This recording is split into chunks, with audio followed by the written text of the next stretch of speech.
चलिए बात कर लेते हैं चंबा की, जहां पर इन दिनों 7 समंदर पार से साइबेरियन परिंदे लंबी उड़ान के बाद चंबा के ऐतिहासिक चौगान पर आ पहुंचे हैं। आपको बता दें कि ये साइबेरियन परिंदे जो कि हर वर्ष चंबा के चौगान हो या फिर रावी नदी इसमें खेलते हुए नजर आते हैं, पर ये पहला मौका है। साइबेरियन परिंदे हर वर्ष दिसंबर के महीने में ही आ पहुंचते थे, लेकिन इस बार बिन बारिश और बिन बर्फबारी के इनकी दूरी और आने जाने की प्रक्रिया दिसंबर महीने के बजाय जनवरी तक लंबी हो गई है। हालांकि इन परिंदों के यहाँ पहुंचने से हर कोई खुश नजर आ रहा है।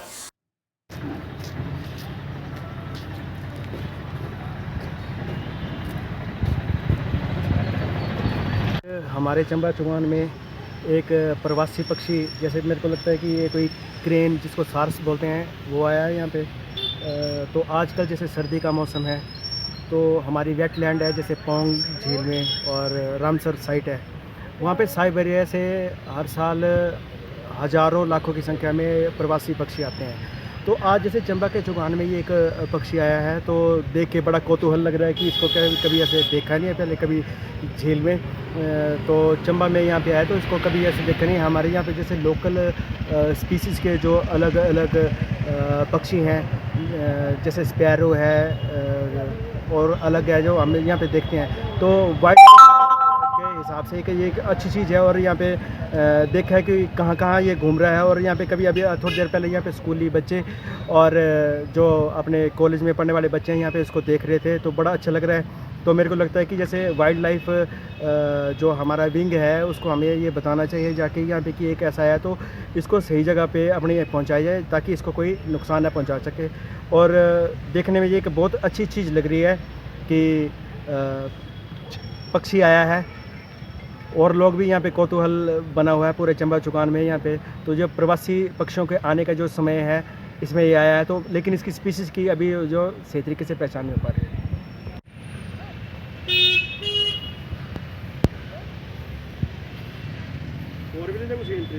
हाँ,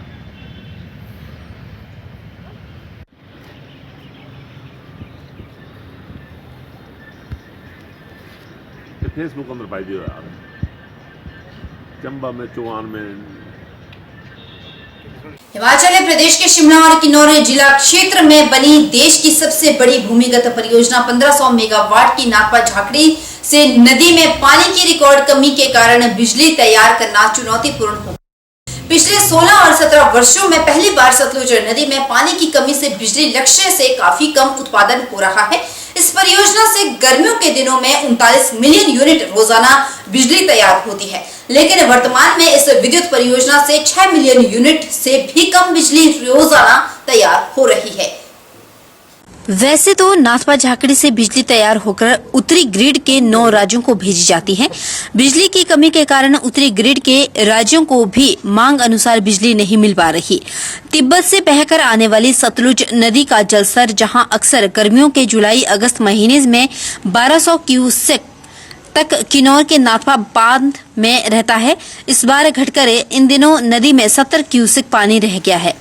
जबकि नदी में पानी बढ़ते ही परियोजना से गर्मियों में पीक सीजन के दौरान 1650 मेगावाट दैनिक बिजली तैयार की जाती है, लेकिन आजकल 250 मेगावाट बिजली तैयार करना भी परियोजना निर्माताओं के लिए चुनौती बना हुआ है। स्थिति को देखते हुए परियोजना निर्माताओं ने परियोजना के विद्युत गृह में बने मंदिर में आज विधिवत विधान से पूजा अर्चना की।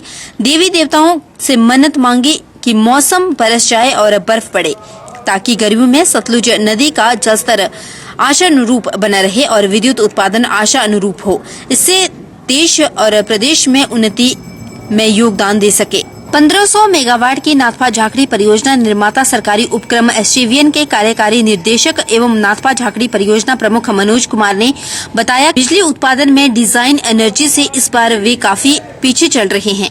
आने वाले समय में बारिश हो और बिजली उत्पादन में सुधार हो, उम्मीद लगाई जा सकती है। देखिए सबसे मुझे खुशी है कि आज पावर हाउस के अंदर में आके इंटरव्यू ले रहे हैं। ये सूखा की बहुत बड़ी मार पड़ रही है। ये ड्राइनेस के कारण हमारा discharge one of the lowest चल रहा है। पिछले 15 साल की बात करें आप, ये ठीक 2006-07 वाला माहौल है। और ओवरऑल हिमाचल में भी इस बार आप देखेंगे बर्फ भी काफी कम पड़ रही है, बारिश भी काफी कम हो रही है। इसके बावजूद भी हमारी मशीनें बहुत बेहतरीन कंडीशन में है और हम एक एक बूंद पानी का उपयोग कर रहे हैं।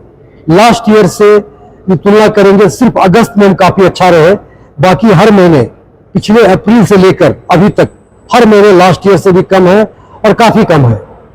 डिस्चार्ज क्या है और गर्मियों में क्या है? डिस्चार्ज अभी हमारा लगभग 70 क्यूमेक्स है, ये हमारे एक मशीन का लगभग पानी है।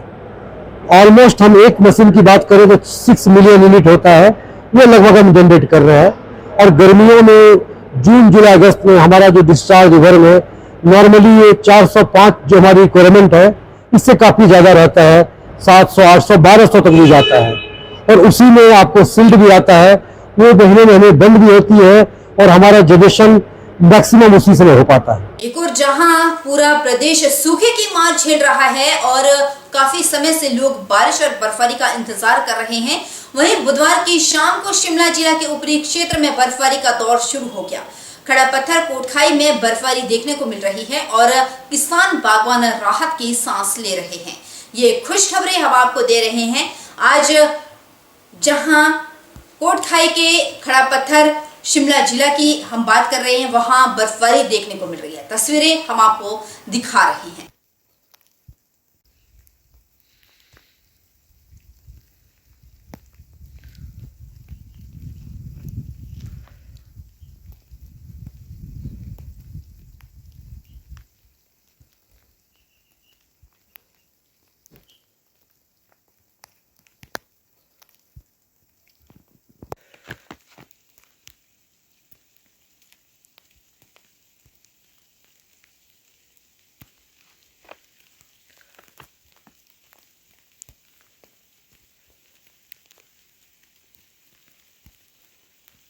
शिमला के लक्कड़ बाजार स्थित ऐतिहासिक आइस स्केटिंग रिंग में मंगलवार को 6 साल बाद वार्षिक जिमखाना और कार्निवल का आयोजन किया गया। आइस स्केटिंग रिंग में कड़ाके की ठंड के बावजूद शाम 6 से 10 बजे के सेशन में लगभग 80 स्केटर्स ने हिस्सा लिया। इस दौरान विभिन्न प्रकार की गतिविधियों का आयोजन भी किया गया। इस बार आइस स्केटिंग इसलिए भी खास थी क्योंकि स्केटर्स ने हाथ में मशाल लेकर आइस स्केटिंग की। ये वाकई बेहद ही सुंदर नजारा था। इस मौके पर युवा एवं खेल मंत्री यादवेंद्र गोमा ने बतौर मुख्य अतिथि शिरकत की। साथ ही नगर निगम के महापौर सुरेंद्र चौहान भी मौजूद रहे। खेल मंत्री यादवेंद्र गोमा ने विजेताओं को मेडल और ट्रॉफी देकर सम्मानित किया। इस दौरान खेल मंत्री यादवेंद्र गोमा ने इस आयोजन के रिंग प्रबंधन को बधाई दी और कहा कि ये शिमला की पुरानी धरोहर है। 1920 से यहाँ स्केटिंग होती आ रही है। 6 साल बाद यहाँ कार्निवल का आयोजन हो रहा है। क्लाइमेट चेंज की वजह से यहाँ बर्फ जमाने में दिक्कत हो रही है। आइस स्केटिंग क्लब की ओर से बताया गया कि ऑल वेदर रिंग बनाने का प्रपोजल सरकार को भेजा गया है। 45 करोड़ की डीपीआर तैयार हुई है। इसको लेकर मुख्यमंत्री से बात करेंगे और बजट देने का आग्रह करेंगे ताकि यहाँ पर पूरे साल स्केटिंग और प्रतियोगिता होती। मैं पहली बार यहाँ पर इस आइस स्केटिंग रिंग में आया हूँ और पिछले जैसा कि 5-6 सालों से ये कार्यक्रम यहाँ पर ना हो सका ड्यू टू क्लाइमेटिकली कंडीशन जो एडवर्स थी, उस करके यहाँ पर नहीं हो सका। थोड़ा कोरोना का भी उसमें एक हिस्सा था। लेकिन आज मैं यहाँ पर आया हूँ और मैंने देखा कि काफ़ी ज़्यादा लोगों में जो है वो इसके लिए क्रेज़ है और काफ़ी पुराना जो है ये हमारा इस्टेब्लिश हुआ था। 1920 से लेकर आज तक जो है इसको यहाँ पर मना रहे हैं और ये मैं समझता हूँ कि पारंपरिक धरोहर के साथ साथ ये हमारे जो युवा पीढ़ी है उनके लिए भी एक प्लेटफॉर्म है कि जहाँ पर वो अपने प्रतिभा को निखार सकते हैं। और मैं सभी यहाँ पर जो इसमें ट्रेनिंग दे रहे हैं, इसके संचालन का काम कर रहे हैं, उनको जो रन कर रहे हैं, उनको भी मैं अपनी ओर से हार्दिक बधाई देता हूँ और शुभकामनाएं देता हूँ। और इन सभी से मैं उम्मीद रखता हूँ कि आने वाले समय में इसी तरीके से जो है ये कार्यक्रम यहाँ पर हर वर्ष जो है हर्षोल्लास के साथ मनाया जाए और हमारे जो यूथ हैं उनको जो है यहाँ आने का मौका मिले और अपनी प्रतिभा निखारने का जो है वो हिस्सा जो है वो उसका बने। देखिए इन्होंने आज ही मुझे यहाँ पर बताया कि आर्टिफिशियल आइस स्केटिंग का एक प्रपोजल इन्होंने रेडी किया है और गवर्नमेंट को वो गया है और माननीय मुख्यमंत्री जी से मैं इस बात को निसंदेह एक स्पोर्ट्स मिनिस्टर होने के नाते यहाँ से उनसे समक्ष जो है वो रखूँगा और उनसे आग्रह करूँगा कि जो हमारी ये पारंपरिक धरोहर है, काफ़ी वर्षों से यहाँ पर इस परंपरा को संजो के रखा है, तो इसको जो है यहाँ पर उचित प्रावधान करके बजट प्रावधान करें, ताकि यहाँ पर जो है इसी तरीके से इवेंट्स जो है वो लगातार यहाँ पर ऑर्गेनाइज हों, और साथ ही साथ जो है यहाँ के लोगों के लिए भी एक मनोरंजन के साधन के साथ साथ सब लोगों को, बच्चों को, हमारे जो अगली जनरेशन है उनको भी एक प्लेटफॉर्म जो है वो मिलेगा।